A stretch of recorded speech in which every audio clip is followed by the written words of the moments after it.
Ahoy there. I'm the bird watcher. Do you want to come watch some birds with me? Alright, let's get... Excuse me. Ready? Let's go! Hi there. Well, today we've got ourselves a one-eyed sissy bird. And it's got a lot to say. Let's listen. President Biden is splitting his time, mostly between Camp David and Delaware, and some in Washington, D.C., we've been told, all for the coming Memorial Day holiday weekend. House Speaker Kevin McCarthy and negotiators, though, are staying put. They're working. You know, it's strange. It didn't sound like she was putting working in quotation marks there. Huh. To strike a debt deal with the June 1st default. Deadline fast approaching. That's next Thursday. Look at the calendar there. Here's the speaker. We're spending more than we've ever spent in history since the Democrats took the majority, and we have the most debt that we have ever. Which is left over from when the Republicans left the majority. Our debt is larger than our entire economy. So we've got to get this right. There's two things I will not do. I will not raise taxes, and we cannot pass a clean debt ceiling. So what you're going to do is you're going to take both of the thumbs that you have and twiddle them for what, 7 more days? Just make sure that you get that twiddle in. So let's sit down and negotiate. I would ask the president every single week to do that. That's what responsible people do. Ah yes, the responsible angle. I will not do anything to solve the problem, but also you need to solve the problem, and I'm not going to help you. Thanks. He ignored it. House Democrats say it's the speaker who's playing politics. Republicans, McCarthy, raised the debt limit 3 times under Trump.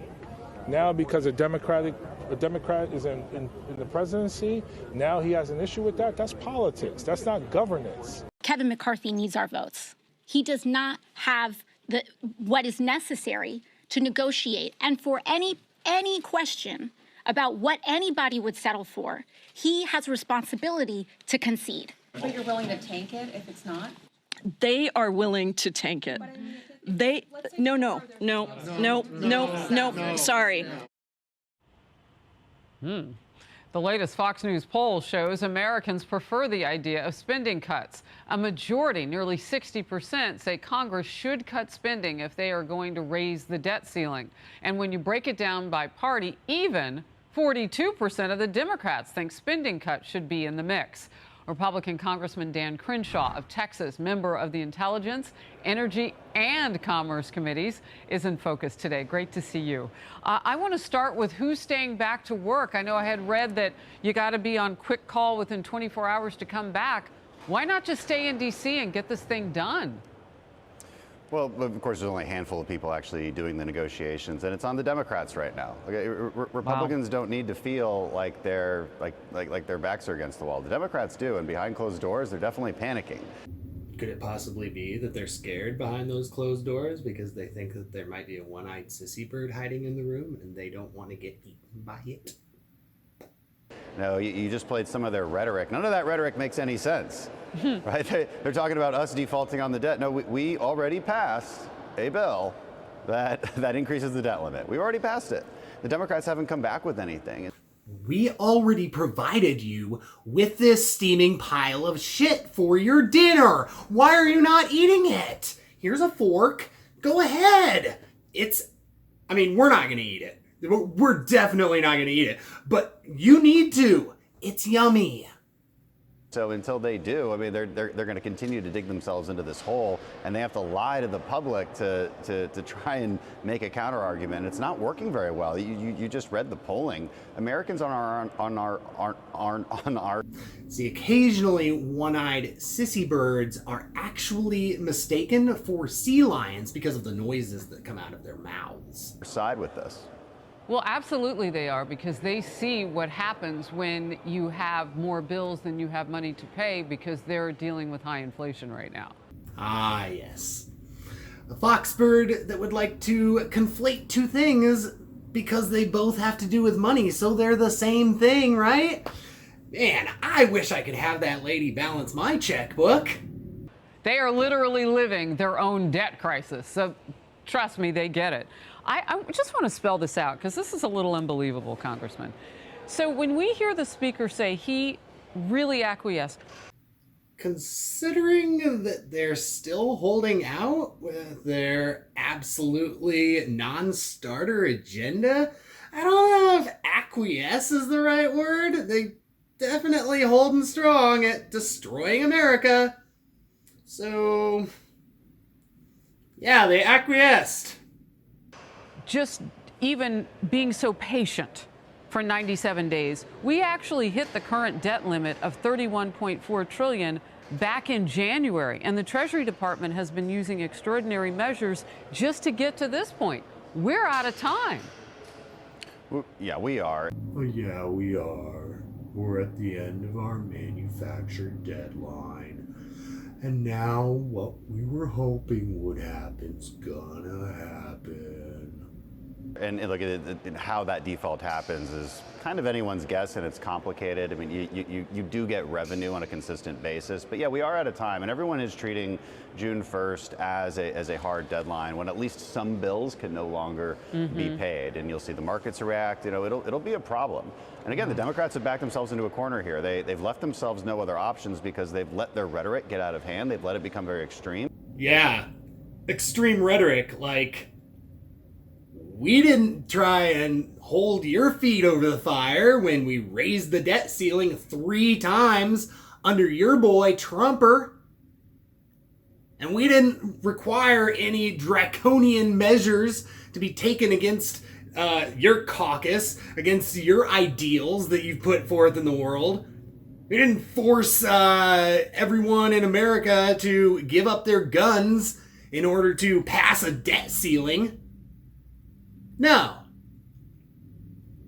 We didn't weaponize this tool of the United States government. Y'all did. Twice. Republicans were smart about this. We said, look, we're going to have demands that are easy to explain to the American people and make sense to the American people. Like you said, 60+% of the American people think you should probably have some spending controls. Spending controls.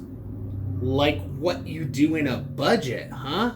Strange. That might be like the best place to try and find spending controls. Man, has anybody looked at that?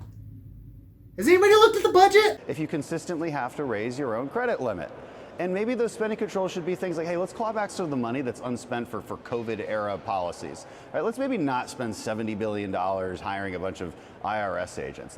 Oh, I guess instead, let's just go ahead and have $70 billion that these millionaires and billionaires can just not give us in taxes.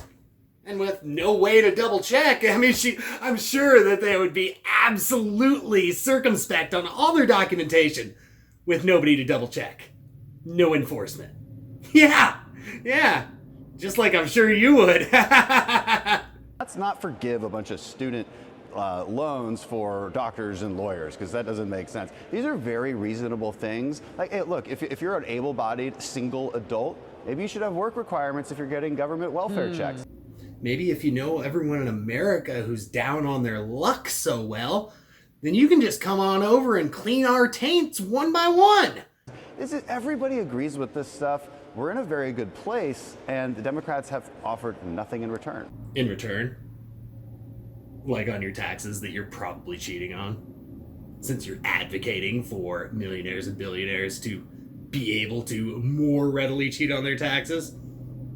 Well, it's really disheartening to see the White House just assume that the American public doesn't get what you just said. Of course they do. They'd be the people who'd be doing the work. And purpose. I mean, a life with purpose is what it's all about in terms of raising families, so on and so forth. I do want to just ask you about the mood on Capitol Hill. You mentioned the panic among the Democrats. I mean, I guess that's what we're watching. Yeah, I think so. Look, I always note what the Democrat rhetoric is, and that tells me what kind of job we're doing as Republicans. So what I mean by that is, if Democrats have to lie about what we're doing, then we're doing a good job because they don't have actual counter arguments. You know, if they don't have to lie and they can make effective counter arguments, then that means we didn't do a good job explaining ourselves, or maybe our policy is out of line with the American people. Well, how could that possibly be the case? I mean, it's only polling that shows it. Can't believe those, right? But I know our policies are good, and I know our messaging is good. We're just so good. We're the best. When the Democrats have to literally lie. So you know, yesterday they got up and they said that we passed the Default on America Act. That's what they called it, the Default on America Act. We're calling it that because the bill that you passed will cause America to default, because there's no way Democrats are taking your shit pie and digging in. It's, you know, there's 50% lies, there's 80% lies, but that's 100% lie, because the bill we passed is literally the opposite of default. As you can see, we passed a bill that throws the baby out with the bathwater. And not only that, it throws out all of your neighbors' babies with that same bathwater. Why is there a problem? It actually increases the debt limit. Now, you can argue that you don't like the provisions we put in it and negotiate with us. Here, all right, just stand there for just a minute. All right, I got this gun right here. All right, and we're gonna put this to your head. Okay, all right. Now, let's negotiate. No, don't worry. Don't look over here. No, this is fine. It's fine. It's just there. It's barely even there. Let's negotiate. But also don't do anything that I don't like. Okay? But they don't want to argue that because they know that we put in there is wholly reasonable and supported by a vast majority of the American people. Yeah, vastly supported by American people. Just like all of your abortion laws running around in your states now. Very popular. I can't tell you. It's got to be something like 30%. That's big old fan. And so what do? They lie. And that tells me that we've done a really good job crafting this the right way, crafting the message, putting the right policies in there that make sense to a majority of Americans. Wow, you know you're on the right track. Freudian slips from Fox commentators are chef's kiss. When the other side takes the wrong position of lying about it. Congressman Crenshaw, do you think you'll get a deal before next Thursday, real quick? I'm optimistic. Biden has to sign something. He has to sign something. He knows that he would take all the blame for this. Ah, yes. The old Republican trope of taking the blame where there's a blameless individual. That's nice of him. Thank you. It's like Christmas in, well, June 1st, I suppose. You know, they can yell and scream all they want, but the truth of the matter is the American people are paying attention. They know who's at fault. They know we already passed a debt ceiling increase, and they know that we've been the ones trying to negotiate in good faith. You could have legitimately done a Freudian slip there and said bad faith, and it would have actually been more correct, but that's okay. That's okay. Lie more. I like it. American public knows it. Exactly. Because they've watched it. Thank you for being in focus. Appreciate you.